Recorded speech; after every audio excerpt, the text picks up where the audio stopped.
Good morning, everyone, and welcome to the Plainfield Christian Science Independent Roundtable. Today is Sunday, October 16th, 2016. Our subject, Doctrine of Atonement. Golden text, John 14. Jesus said, "Believe me that I am in the Father, and the Father in me, or else believe me for the very work's sake."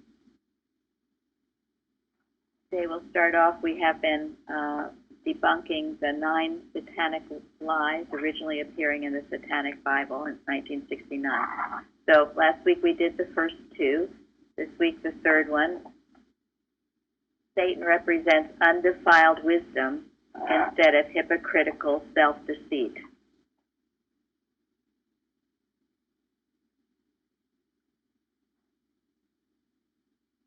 Talk about a reversal of truth.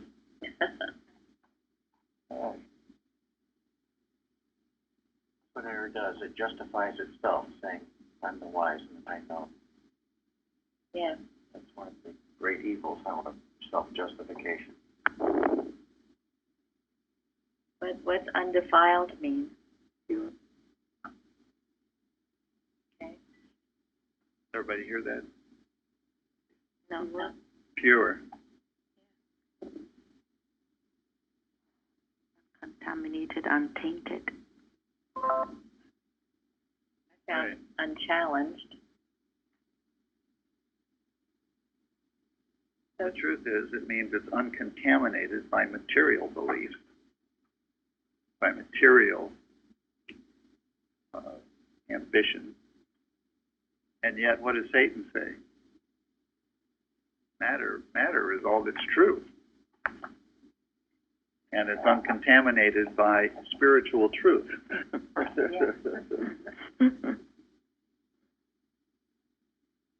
It really is almost unbelievable to think that Satan would think that it represents pure wisdom instead of hypocritical self-deceit. But you see how aggressive it is. And we can say, oh my gosh, that's ridiculous. But you see it all around you. And in what ways do you see that? Greed. Well, the drug industry. Yes. That's what I was looking at. Well, I mean, greed is everywhere, so Yeah, let's get specific. I should have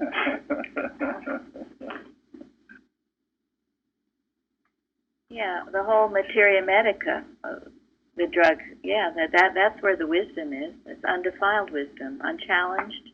That's it. That's where you go for your answers, for your healing. And anything else is hypocritical self-defeat. You're just trying to talk yourself into something, I guess. But you see, this is where it is so aggressive and how it just goes into, permeates into all walks of life. And this is why we have to know what it claims, be alert to it, and slam dunk it, rebuke it, kill it. What's going on in all of our, almost all of our universities today? Do they study the Bible? Do they require knowledge of the Bible to get into the schools in the first place? Like they once did. It's a wonderful example of what we're talking about. Well, matter and human mind based. And how many students are graduating degrees in ethereal philosophy that are totally useless for getting a job or doing anything useful in this world? Where are we going to recruit those who actually major in mathematics or, you know, something that's going to be useful in engineering? Where are we going? But the thing is that the motive is already wrong, because most people choose their career path based upon the money that they can make. That's not necessarily. We're hiring a lot of people that are from different countries to meet the needs of science and math. Yeah, that's the answer. And it's even within our government, I've seen this. Right, but what I'm saying is that people here are going into like pharmaceutical, pharmacy, into pharmacy because starting salary is high. So they could be going into theoretical science or, religion and do something worthwhile with their life, but because of the money, so that's what I'm saying, the motive is to make money, the motive isn't to make the world a better place. That was what Shardy said. It was Right. greed. Motive was wrong to begin with. Go ahead. Sorry. I think this is why Jesus had to, whip the money changers out of the temple. It is this idea here where people will sacrifice their standards for a job for $100,000 and still there's not enough. And then they want more and more and more and are so debt-ridden. This is something you don't have in Europe. In Europe, the universities give people a good education where they can think today. This I don't see going on here. People have multiple choice and they memorize what they need to go on. This is why Christian Science is probably a challenge. I spoke to ex-Christian scientists yesterday and I said, well, you should try the independent group. And what did they say? Oh, but that's a lot of reading. We did that when we were children. We did this at Principia. I told them this is for thinking now. You do it with really understanding what Mary Baker Eddy brought. And this is unfortunately where people are going. So they would prefer to get a degree in medicine and become a doula or a child, or, instead of saying, I want to be the best practitioner that I can be and train people to know how to heal themselves.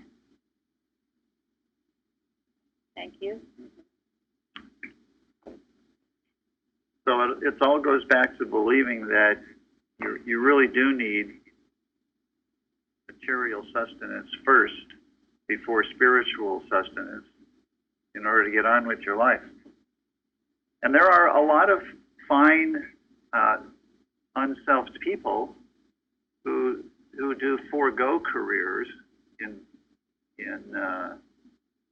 pharmacy, or they forego careers in medicine, or forego careers in high-paying jobs in order to do something more, less greedy, if you will, more in greater service to mankind. There are a lot of selfless people, but unless they understand nothingness of matter, they're kind of caught between a rock and a hard place sometimes. Right? Even better, there are people who go into these professions, and then after a while, as they go on, they see that this is not where it's at, what all mankind is seeking. And those who have the courage to change course, I feel are those who are really, they have something there to give to the world. Thank you. Yeah. And they've learned from experience that it's shallow and not fulfilling. And yet, Satan doesn't make it easy for a lot of them to do that. No. Because once he has a person in his grip, he likes to keep him there. Well, thank you, Farmer, all of you. Go ahead. Sorry. Go ahead, Mike. As a farmer, I tried to do things on a moral basis, but that was on a human or material basis, and that's exactly true. What you're saying, because I found that was useless to change anything real because it was still a lie. And that's where Christian Science comes in, because that is the truth. Yeah. You want to say anything? Oh, about the, Satan's life.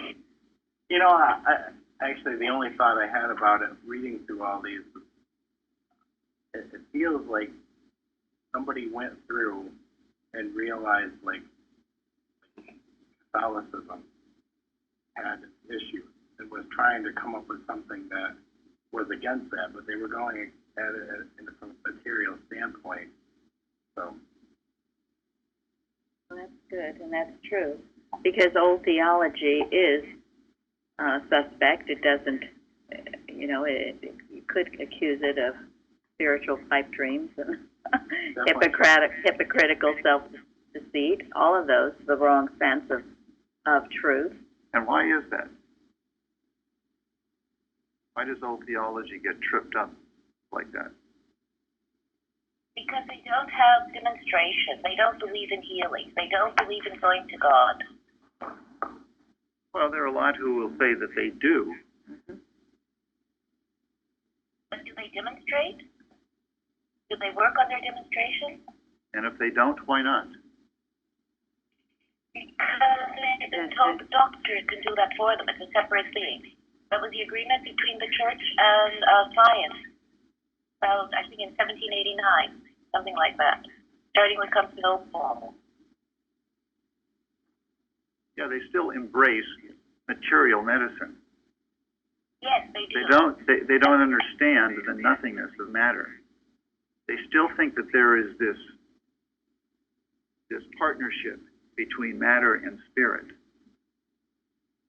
And only Mrs. Eddy has debunked it clearly and forever debunked it. I mean, Jesus, he talked about it. He demonstrated it. He demonstrated it. He gave us the basics. But he didn't explain it. He just taught us how to live. He didn't explain the science, Yeah. the scientific way.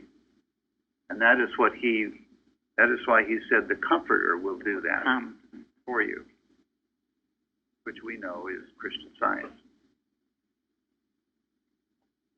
Well, and since Zari brought up demonstration, and that is really what this Doctrine of Atonement lesson is about, and we will get into it now, because the answer to all of Satan's lies is this true science. I'm not sure we need to go through any more of them, because it's almost all the same. It's almost the same thing. It almost felt like the same repeated argument in different words, and none of it is true. And we debunk it and prove its nothingness by our living, our demonstration of this truth. And science is true. It's very different than old theology, and in many respects, this is debunking old theology. So, okay, well, let's get into our science and health part. And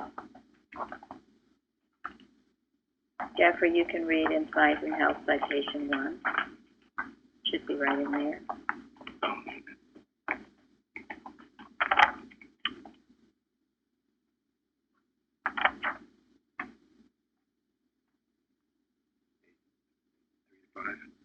That's correct. Jesus of Nazareth taught and demonstrated man's oneness with the Father, and for this we owe him endless homage. Thank you. What is, we as scientists, we're always talking about demonstration. So what does that mean? What does it mean to demonstrate?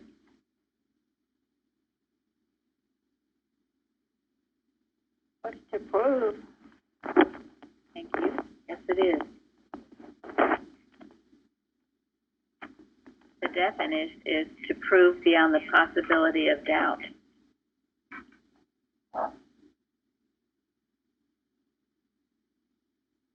Do you all know how to demonstrate? Another way to look at it is to prove in a practical way, so that it cements the truth in your being, and others can see it. We've talked in times past, there seems to be a disconnect between reading this truth and getting a high from reading it, and then actually doing and living it. Jesus demonstrated. He demonstrated his oneness. It was interesting to me. I was looking up in Mary Baker Eddy, her Spiritual Footsteps. Many of the chapters deal the titles deal with demonstration. And Carpenter has said, you know, we study the Bible because that's the basis of science and health. We study the Bible, science and health, and Mrs. Eddy's other teachings or works, prose works. But then thirdly, you need to see how she proved it, how she demonstrated the science. Does anyone remember or recall what the first chapter in her Spiritual Footsteps is about?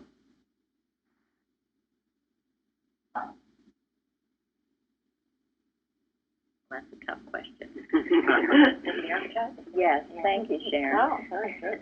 The coachman's haircut. Yeah, coachman's haircut. So what was that about? Well, it was saying that you have to demonstrate everything. Well, first tell what happened, though? What happened? Oh, he had bad hair. Well, he had a haircut that he thought was just fine. And Mrs. Eddy saw the haircut and realized that it was not just fine. And she rebuked him for allowing himself to get a bad haircut. The point of it was he had let his thought down and had not demonstrated a right haircut. Now, this might seem like, and this is why Mrs. Eddy perhaps was criticized and thought, oh, she's too fussy. But this is an illustration of your demonstrating your oneness with God and demonstrating, I'll keep using that word, your science. You get your hair cut, you get a bad haircut, well, that shows, as Gary just said, your thought isn't correct. You were in the wrong place at the wrong time. Yeah, or you should have, or whatever. She saw it as an indication of something wrong. How were other ways in which you had to, in Mrs. Eddy's home, demonstrate your oneness with God? What are some other ways? Putting the furniture back. Tell about it. I believe she asked the furniture to be in specific spots, so when they moved to clean, she expected it to be in the exact spot. Yes. What did they do, or what did someone do? I think someone put tacks in the floor so they could find where the chairs would go back. That's right. And Martha Wilcox left pencil line for the sheet. That's right, the pencil lines in the sheet. To help them, aid them humanly, but by doing that, what did it rob them of? Demonstration, because it was a... Oh, I thought someone else was answering if they want to come up. It was keeping them from demonstrating the spiritual ability of placing it in the correct place. It was a human effort. Thank you. Also, the exactness of the truth. The exactness. Also, the cooking. I mean, she would send a meal back she wouldn't eat that night if it hadn't been cooked with God. Right. Because what would happen if she would eat a meal that hadn't been demonstrated? Or look at the case with the clothes, when she had her clothes, she asked, I think it was Martha Wilcox, wasn't it, to make her clothes, and she said, well, I don't really know, she said, you do know. She challenged people to go beyond their normal ideas of knowledge. That's right, because it would force them to have to demonstrate. They weren't humanly trained to do it. So back to the food, what would happen if she was eating food that wasn't demonstrated? She would feel bad. Feel bad. Would disturb her. That happens to us as well. Well, it does. Yeah, it should. It should. And as you grow spiritually, it will. And you can ask yourself, how much of this do you do in your own home? Because this is the point. This isn't just reading about it. How much are you doing it in your home? And if you try to do it humanly and put the tacks or the pencil lines, or if you get into a human state of trying to do it, it will cause you agitation. There's only one way to do it, and how is that? God. Yes. As God directs you. And how do you do your business if you're in business? You go to business and sort of do the same old thing every day? The same way you've ever Let done? God lead you. Yeah, Don't try to outline so much. Correct. yeah. And what about the building of the extension of the Mother Church?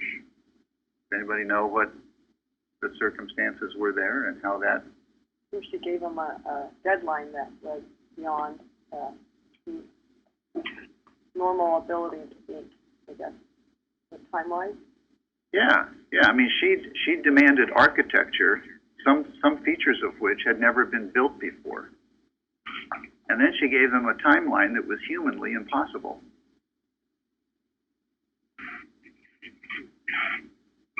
And what happened? Timeline. They did it. Yeah, they demonstrated. You know, and she says somewhere beautifully about that. Because people say about the building and all of that stuff, but it was a symbol of overcoming all the laws of limitation, yes. And that is why, to me, that the church represents something so valuable. They also paid for it way in advance. They had more than enough money to pay for it. It was an example of demonstration, the church itself. And it's something, wondrous, really. And it was Mrs. Eddy's thought and prayer that was behind it.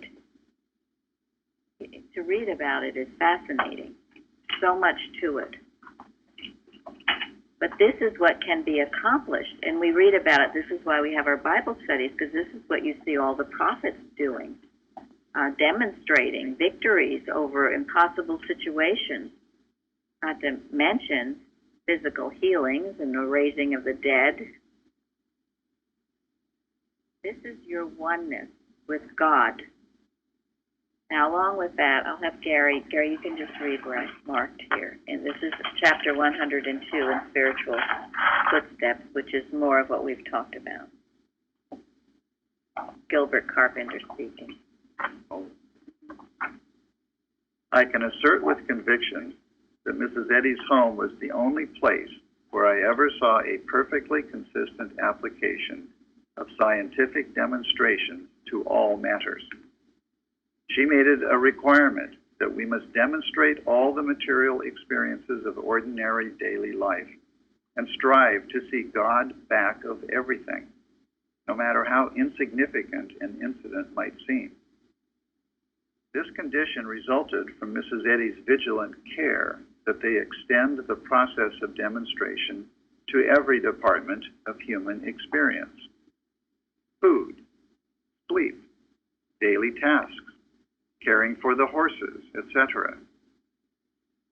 What lesson has this for the student today? It is a call for him to broaden his demonstration of Christian Science.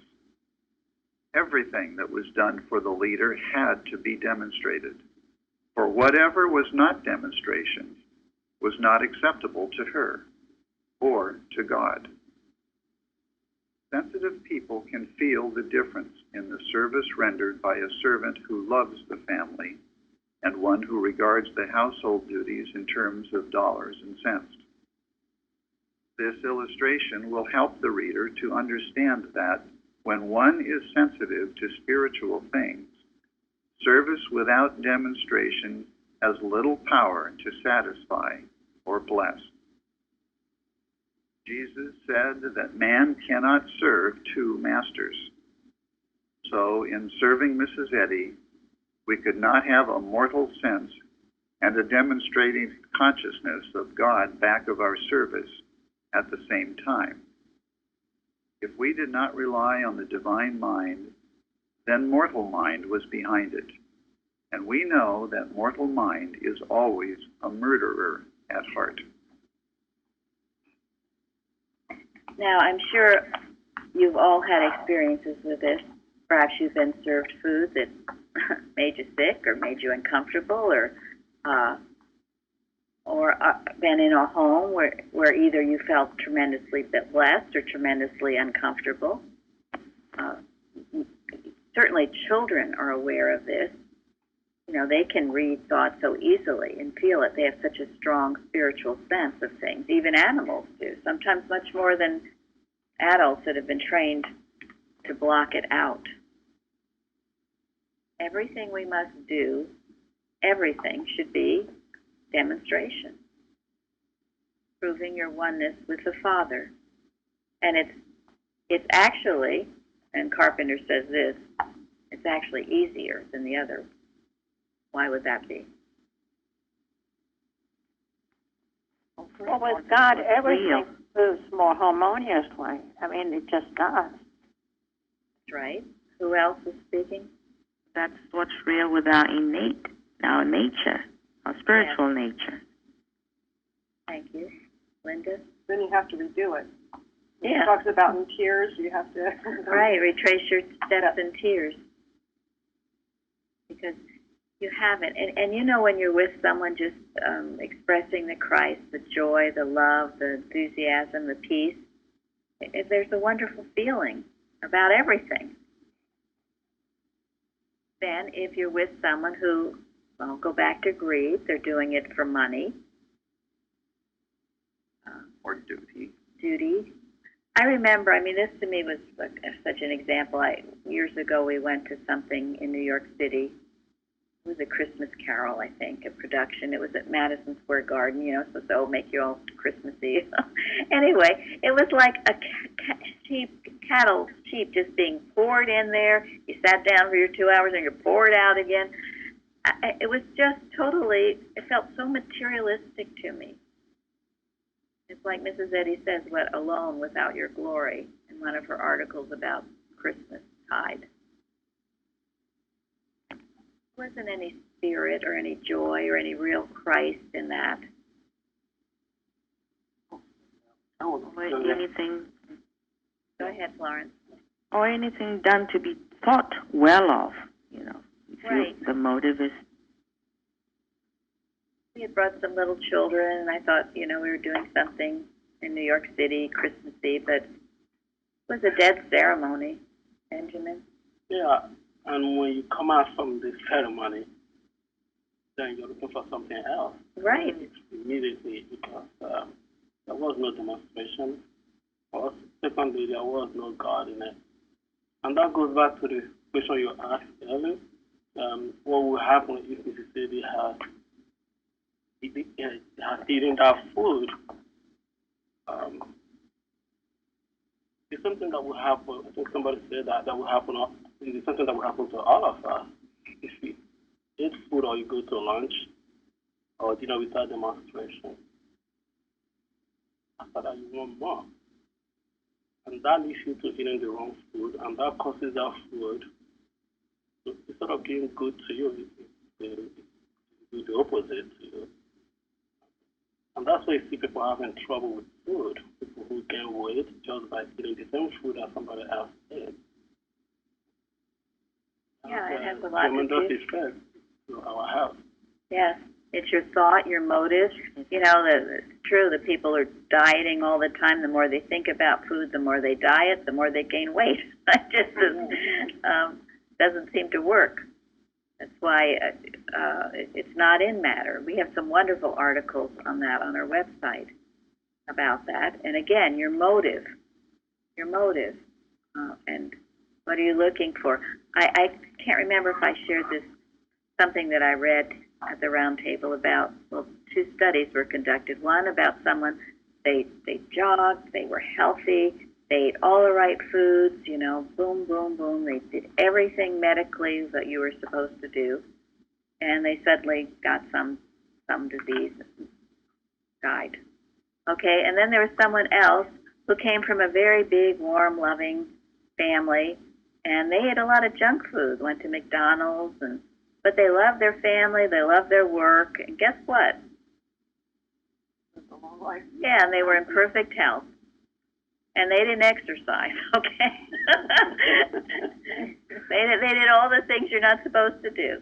But they had a very long, happy, healthy life because there was love in their home and there was joy. And they maybe they couldn't afford all the expensive foods and exercise, but The heart was right. Or they didn't even think of, They why they have to do those things. exactly. I mean, that is going to make them feel better. So absolutely. I mean, I was raised on Wonder Bread and Kool-Aid and all the worst things in the world, and I was perfectly happy and fine because I didn't know any better. So much of it is the mortal belief. And when you do what you do, as God directs, and with love in your heart, Carpenter says it's easier. Well, it's easier because you have all the power of God behind you when you do it. And you do it right the first time. You don't have to retrace your steps. And people around you feel the love, and it's a lot more effective because not only is what you do successful, but you attract others around you to help out.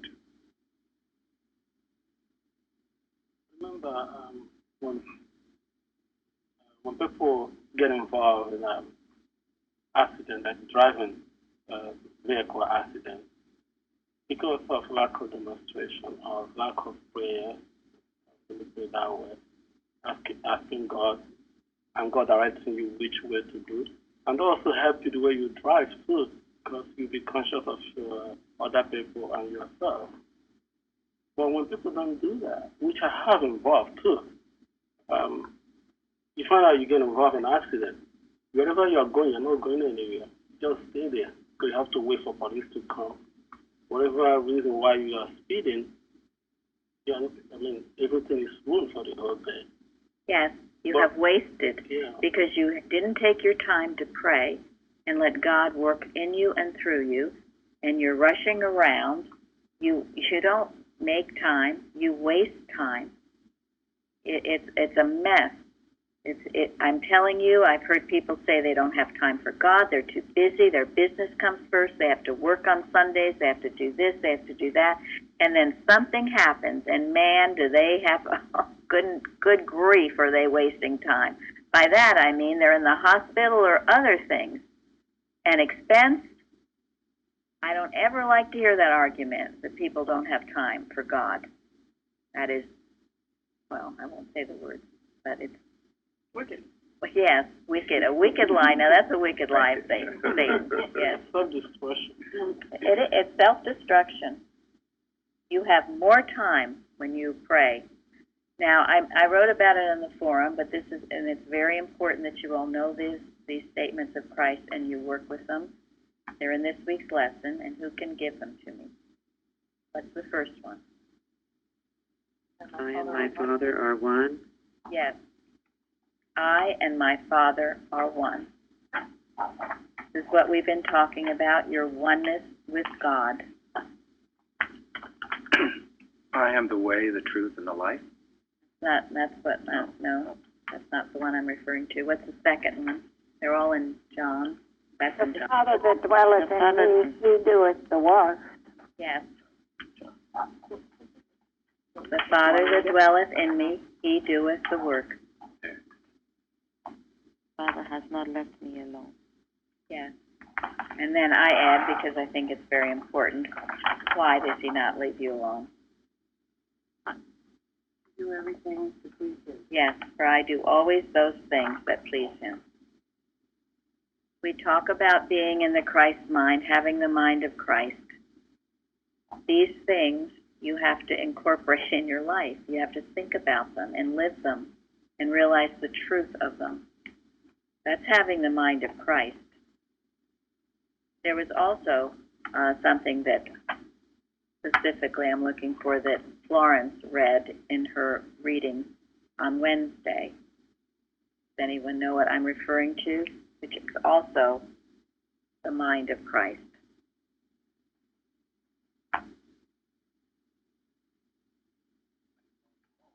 right? That was the theme. But there's the one sort of short story she had in there toward the end. We'll make God first. Yes, but it was when Pilate was bullying the Christ, and what was the Christ's answer?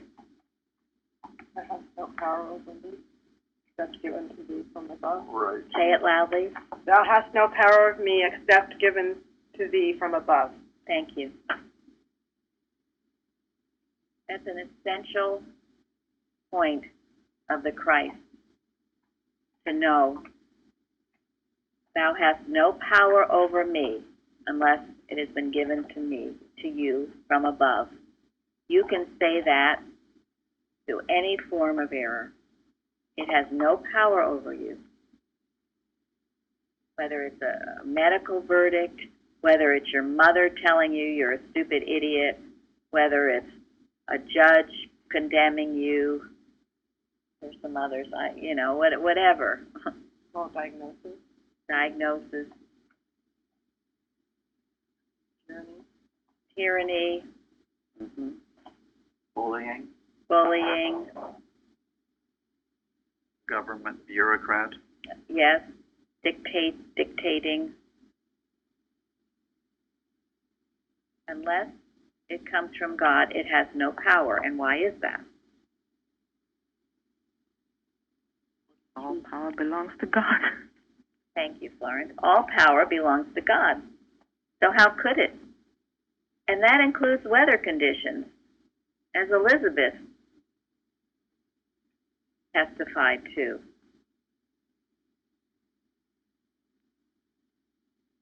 All of these things, they have no power over you if they're not of God. Now, if you're being a disobedient mortal, then what? says right in our lesson. Yes, thank you. Go ahead. If living in disobedience to him, we ought to feel no security, although God is good. Thank you very much. Very important point. You cannot demonstrate your oneness. You can't do any of these things if you're living in disobedience to him. I think Bicknell Young says somewhere that that's even more important for any error that comes up is for us to see that it is powerless. Even beyond the fact that it exists, it is powerless regardless. So, absolutely. And spiritual goodness is the only form of goodness and the only morality. Thank you. That's right. I was thinking about Jesus Christ even before his last demonstration of resurrection and ascension. He already knew that he was going to do it because he said that beforehand that he was going to do it. But he had so much confidence that he was going to do it, and he did it.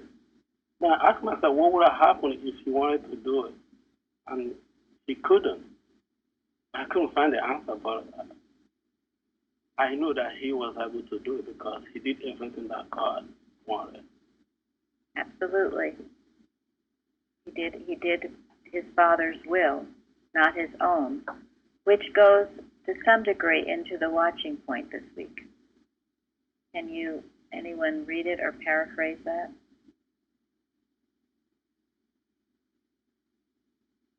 Read it. Go ahead. Watch 278. Watch lest you strive for your own idea of spiritual progress instead of seeking for God's destiny for you. There is progress in his destiny, to be sure, so that is God's business, and he takes care of it. Our business is to find our destiny, since it is God's destiny for us that will carry us when we have found it. When one becomes too anxious about his progress in science, that is proof that he is striving to progress according to his own ideas. Mrs. Eddy once said, quote, "To be over-anxious regarding our own progress is to acknowledge a person apart from God," unquote. Had the Master been over-anxious about his own progress, he never would have submitted to the cross. Yet it wrought God's destiny for him, which served the purposes of good, in the world as nothing else could have done. Jesus proved that he was seeking God's destiny when he said, quote, "Into thy hands I commend my spirit," unquote. Thank you. You all know you have a divine destiny, God-given? Should. Makes a huge difference. You feel you haven't found it yet, you keep working on it. I feel to a large degree, once you found our church, you found your destiny. But if you get all, and I've heard people get all upset because they don't understand things, or they're not growing fast enough, or they haven't made their demonstration. What is that? Yes, it is. You're thinking you're doing it, and when I hear the conversation, I hear I. And if I could record the conversation and play it back, you would hear it too. Well, I thought this was so interesting because you got cut off thinking that you're doing God's work when actually it's your own idea. That really hit me. It really was an eye-opener. Yes. And makes sense with what you say, Mary, about how expression is the opposite of expression. If you're getting depressed about not doing that, then you haven't expressed what you need to do. Exactly. It shows right there you're in the wrong mind, so how can you find your destiny or your healing or anything else? You're all full of yourself, and there's no God to it. What you said, I never thought it that way. Thinking it more sense to me now. When finding this church means you have found your destiny. The first step, and that's what you build on. Thank you. Well, that's true for me. I know it was true for me, and I know it's been true for others. And the only reason that it would be true is that you learn the things that you're learning now. You're learning. It said in the lesson, Jesus taught and demonstrated. But I know I had to be taught. I didn't know a lot of this stuff, even though I wanted to. And I thank God for these books and these Carpenter books. And again, I'll say, if that's all the BOD ever did, was not allow you to have these Carpenter books, to me that's criminal. That is criminal. We need to see and know how Mrs. Eddy demonstrated. She expected someone to write a biography about her. He not only wrote one, he's written many. Mrs. Eddy uses the word. Go ahead, Florence. I think this is so important, because otherwise the science is on one side and you're living a life on one side, like bringing God into your home in everything you do. This, I'm sure, I didn't know it before. I didn't either. I thought you just, was when you were sick, you called a practitioner. That's right. Maybe. Yep. I think that's where most of us, that's certainly where I came from. I think he saw firsthand everything. Carpenter. Yeah, he did. He was there, as was Martha Wilcox. Many of you have mentioned to me how much you have been listening and enjoying Carol's reading of the Martha Wilcox book. That book is superb. If you haven't read it and studied it, you should. If you haven't read and studied Bicknell Young collected writings, which Gary is going to start now to put on YouTube, you should. His article, Oneness, Death Overcome, all of these teach you how to demonstrate this truth, not just read about it, but live it. Another chapter in Spiritual Footsteps tells how Carpenter demonstrated horses for Mrs. Eddy. Mrs. Eddy couldn't have horses that were what? Thank you. Dangerous and unpredictable. Yeah. They would be a channel to harm her. And she had, I guess, a set that were that way. And she wanted to get rid of them, and she assigned Carpenter to find her horses, which he did. Molly and Princess, or Dolly and Princess, and they were sweet, loving horses, and she loved them. And in the Martha Wilcox book, it tells how one of them was healed. Beautiful. The Word made flesh, that chapter. So everything in her life was about God and demonstration. Her oneness with God, knowing that He did the work, knowing that she was never alone, for she did all things to please Him. And then I've added to Florence, a beautiful story, Jesus saying, you have no power over me unless God gives it to you. Mrs. Evans used to tell us the only power anyone has is to bless you. And that's just turning around that thought. And when you're afraid of some situation or some person, some doctor, some judge, some authority over you, you can know this truth. The only power anyone has is to bless you, because that's the only power there is, as Florence said earlier, just the one good power. Anyone else who wants to comment about any of this? Someone who hasn't spoken?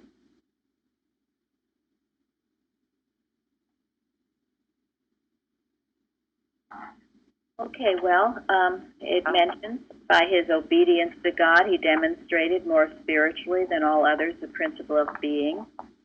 Hence, the force of his admonition, if ye love me, keep my commandments. Obedience. You're not going to get anywhere trying to fudge around and try to have anything good happen unless you're obeying God's precepts. The Beatitudes, the commandments, Bible is full of them, which is why you need to know the Bible. Who was going to speak? Was it Betty? I thought someone was. Well, I was going to say one of the things that Mrs. Eddy used, one word that she used to great effect was counterfeit. And I thought I was doing a good job of practicing Christian Science prior to coming to Plainfield, but now I can see how counterfeit it was. It wasn't even close to the real thing. Absolutely. Counterfeit, bogus, not the truth. Yes, it's a fake. Sounds good, but there's no results.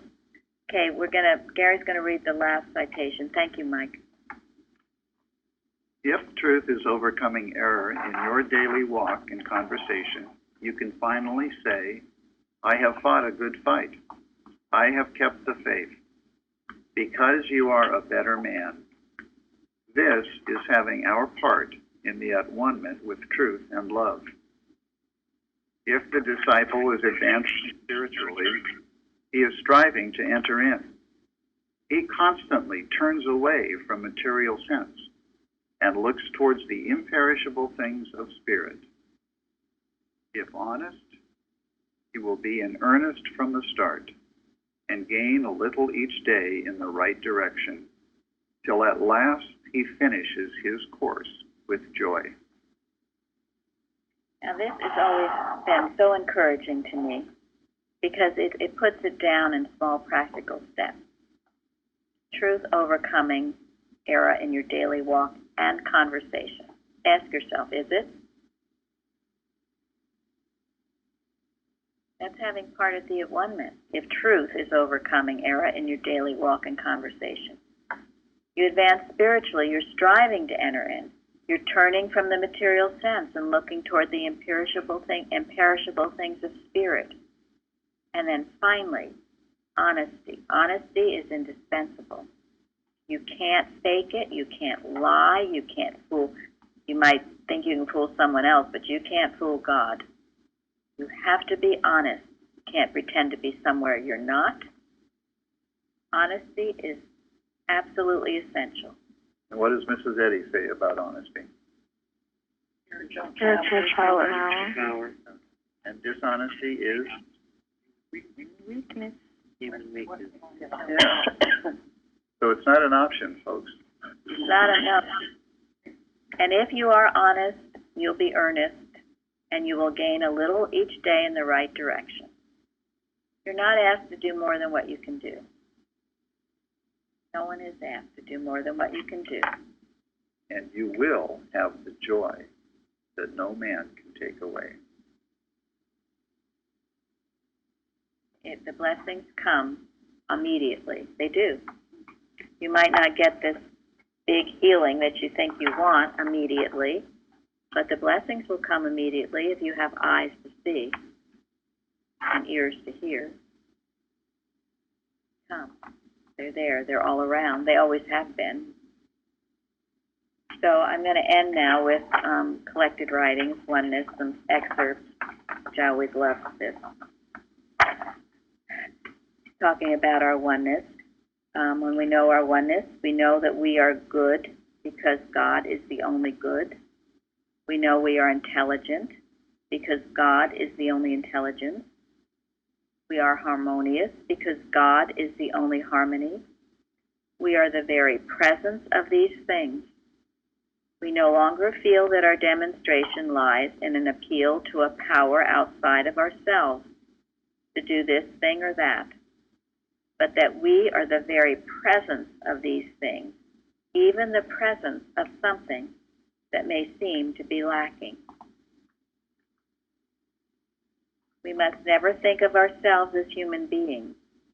We are only being human beings if we are thinking of God and His ideas objectively or outside of ourselves.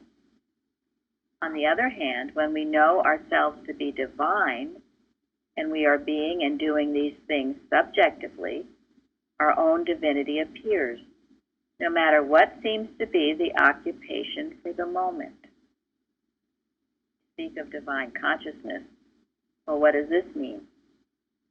It could only mean the consciousness of the divine mind. Therefore, if this oneness with God is a reality, it can only be by our being and doing. This is the living God, omniscient, omnipotent, and omnipresent. Thus we have seen how Jesus accomplished His wonderful work.